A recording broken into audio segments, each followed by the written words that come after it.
Sa flasim një temë në fakt e tregum që e kemi dëgju shumë shpesh, sidomos tek gjenerata e ri, kur po bëjnë këto krahasimet se kush është më shumë kërkues, është një vajzë apo një djalë. Sepse më thon të drejtën, Erza, nuk e di sa ke mujt me vrejt ti, nëse ma herët kanë qenë vajzat më kërkuese sipas masës, sipas atyre që kanë thonë, tash edhe djemt më duket që kanë nisë me ato kërkesat e veta. Mendon edhe të njëjtë?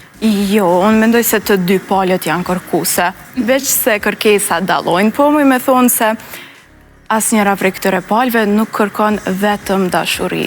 Qa po kërkon Erza, nëse jo dashuri? Me super deklarat. Çka kërkojnë? Kërkesat dallojnë, për femrat do thoja mbas se përveç dashurisë, respektit e këto të tjera që konsiderohen klishe, janë financat. E tek meshkujt është më specifike pamja jashtme.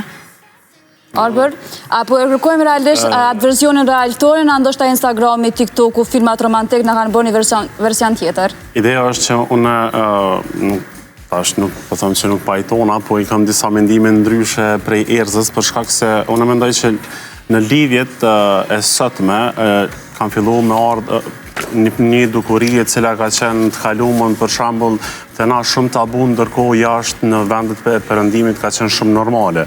Që e frym ka filluar me ardhë në Kosovë. Sa ma shumë është i pjekun një person, si mashkull, si femër, kërkesat i ka më të mëdha, kërkesat i ka më të ndryshme.